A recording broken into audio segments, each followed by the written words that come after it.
Mel Kiper has put out his first 2024 NFL Draft Big Board before the college football season gets going. We're about to break it down, but as a reminder, subscribe for more NFL Draft YouTube videos right here.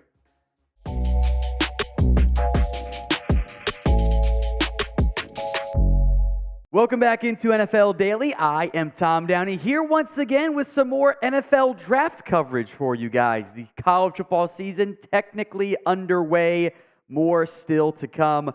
Games coming up this weekend. Mel Kiper finally was dragging his feet, finally got his big board out for 2024, so we'll break it down. No surprises here at the top. Number one is Caleb Williams, which I think pretty much everyone saw coming. That's very obvious. I mean, we watched at least the highlights of the first game, right? It was pretty impressive from that perspective. That's not a surprise. Now, if you guys want more NFL draft coverage, various news, rumors, etc., we will have you guys covered. If you want that, though, and even more than what we've been giving you so far, spam your me's in the comment section. Go do it right now. You can type in me multiple times. That's not a problem. Just shows the bosses that you really, really want it. Number two on the list is Marvin Harrison, the wide receiver out of Ohio State. That is the son of the original Marvin Harrison. Makes sense. I like the number three spot here, Fashanu out of Penn State. He would have been my number one tackle. I was convinced he was going pro. I did all this. It happens every year. There's one guy I get got by. I do all this work on. He was going to be my number one tackle. I think he would have been Bears might have kept the number one overall pick and taken him. Like, honestly, I mean, they would have traded down, but he would have gone early. Maybe the Cardinals wouldn't have traded down in that scenario. He would have gone early. Number three is a good spot for the young, talented tackle at Penn State. Number four is Drake Maye, the UNC quarterback. There are some around the league who think Maye is in the same tier as Caleb Williams. I have Williams over Maye, but there's an entire football season still to be played. Could be a good thing or a negative thing for Maye, Williams, etc. Number five is Georgia tight end Brock Bowers. If you've watched our mock drafts, he hasn't gone in the top 10, mine or the last ESPN one, because the math was not mathing in terms of who needs a tight end or really a giant slot receiver who can block a little bit, and that's valuable because that's a testament to his playmaking abilities.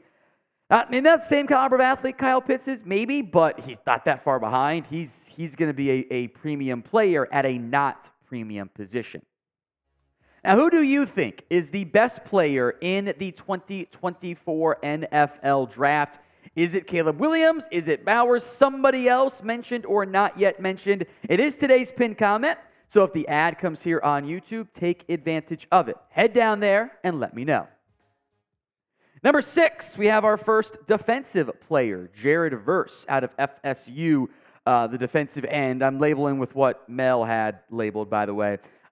Verse probably would have been a top 20 pick. I don't love the guys after the top five. I think that there's a tier break there as it sits currently, but I have no issues with Verse being the top defensive player on the board. Number seven is Joe Alt out of Notre Dame, the tackle, who could be, tackle 3 or 4 even taken, but I think he's a first-round player. No issues there. No issues with Kool-Aid McKinstry being number 8 on this list, the Alabama corner. First off, I'm a big believer in what I call the name theory. If you have a cool name, you're going to be good. You're going to be a good football player. This dude's name is Kool-Aid. Come on, how are you not going to be great? Another great Bama corner, I suspect, under Nick Saban. Number 9, Chop Robinson. He has the upside to go this high. Of that, I have no doubt. I think it's still more of a tools projection over production at this stage. But I think a breakout season is coming, and that's why I had him in my last first-round mock draft. Another Bama boy, J.C. Latham, the offensive tackle who, kind of like Evan Neal, is just a massive human being, also plays on the right side. You want a right tackle? This is probably your best guy in the class as of now. Kalen King, number 11. Again, I like it. I think he is just behind Kool-Aid McKinstry, for me, before we get to the full season. So no issues him being just out to the top 10 on Mel's big board. So far, so good for Mel Kiper. Now, if you want to bet on college football, the NFL, or the NFL Draft, do it with our sportsbook partner, BetUS. Head over to chatsports.com/bet and use promo code NFL Daily. You can bet on the number 1 overall pick, Caleb Williams, a heavy favorite. He's minus 400. You don't see that high of odds normally. It often ends up being, even money up until even the combine gets going. Not the case for Caleb Williams, an early, massive betting favorite. Then it's Drake Maye. I'd say Maye's got the value, but I probably wouldn't go beyond those two at this moment. Go bet on it, chatsports.com/bet. Promo code NFL Daily gets you a 125% deposit bonus when you put down at least $100. Number 12, Dallas Turner. He's a little bit undersized to an extent, a little thin, I would say. I think he'll have more success when, Will Anderson isn't opposite him and not getting home before him. He's not the same caliber of player right now that Will Anderson is, but he does have the traits to be even a top 10 pick in this upcoming draft. Leonard Taylor, number 13 overall here, the defensive tackle out of Miami. I'm excited to see him probably torch my Miami Redhawks offensive line. Upside, traits are all there.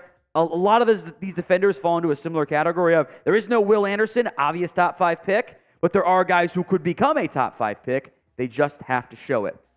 I appreciate the Keon Coleman love here. I would not put him at 14.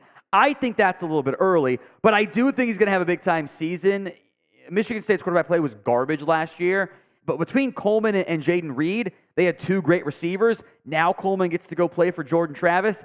That is an upgrade for him. Do not sleep on him as a first-round pick. Michigan's Kris Jenkins on the list here. His dad, by the way, did play for the Carolina Panthers, was an All-Pro. That's the same Kris Jenkins, by the way. I don't know if he'll really be a top 15 pick. I think it's a little bit early, but I'm not upset about him getting some love. Let's put it that way. I would have Jerzon Newton over Jenkins. Now, Newton's a little bit smaller. He was playing a bunch of nose tackle snaps for Illinois at under 300 pounds, and I think he's going to be a dynamic 3 technique in the NFL. I think he has the burst that is a little bit tougher to find at that position. It's a good interior defensive tackle class. You got 3 of them in the top 16. That's a big deal. Help us continue to grow here at Chat Sports by subscribing. We'll have daily videos, 2 weekly live shows for you guys on the NFL, and more. Don't miss out. Hit that sub button right now, youtube.com/chatsportstv.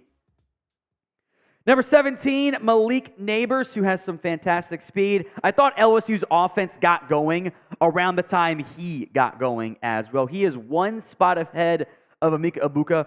I think Ibuka's got a higher floor. Maybe Neighbors has the higher ceiling. Both these guys, I think, fit as kind of a back end of round 1 option at the wide receiver spot, or maybe mid-tier round 1 makes some more sense given how valued receivers are in the modern day NFL. Number 19, Cooper DeJean out of Iowa. You had 2 first-round picks last year, Lucas Van Ness, Jack Campbell, a white corner in Riley Moss. Now another white corner, which sounds mean, but it's also kind of funny because it's true. Play slot, play outside. I liked Riley Moss a lot last year. I was higher on him than I think where he ended up getting drafted grade-wise.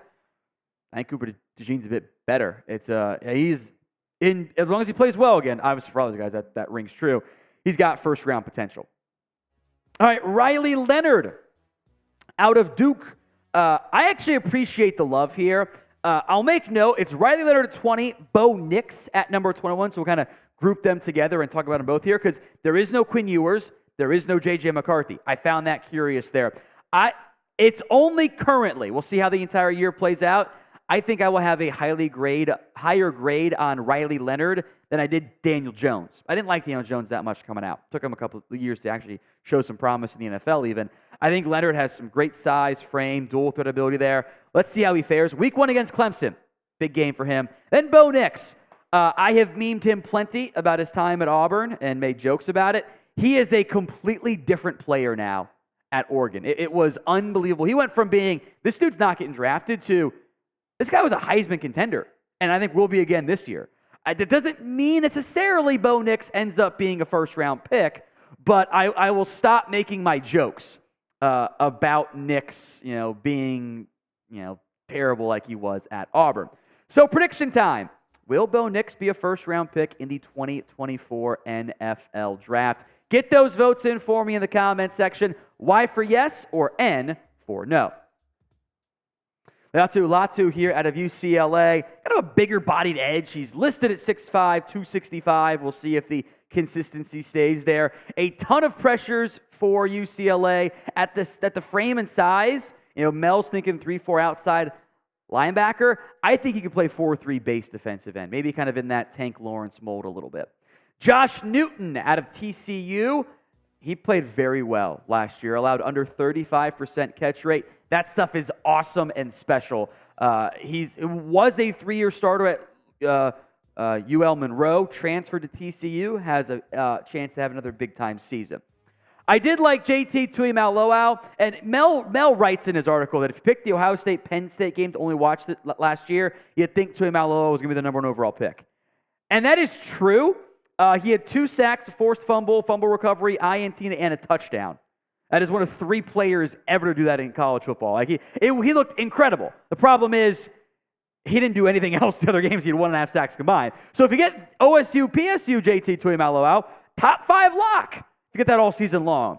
Otherwise, it's kind of more in that Zach Harrison mold of like, hey, he's a great athlete, got promise, but hasn't put it together yet. Amarius Mims in a similar boat here, I think, is kind of the offensive version of JT Tuimoloau, except he didn't get to play that much because there were other guys ahead of him. He had 2 starts last year in the college football playoff and looked awesome. If he does that for an entire season, drop the 2. He might be a top 5 pick. So there's a lot of names that Mel did not get to. He only did 25. He never decided to. I don't know why. Maybe he's just a coward. Either way, who did Mel Kiper leave off of his list? Let me know in the comment section right now.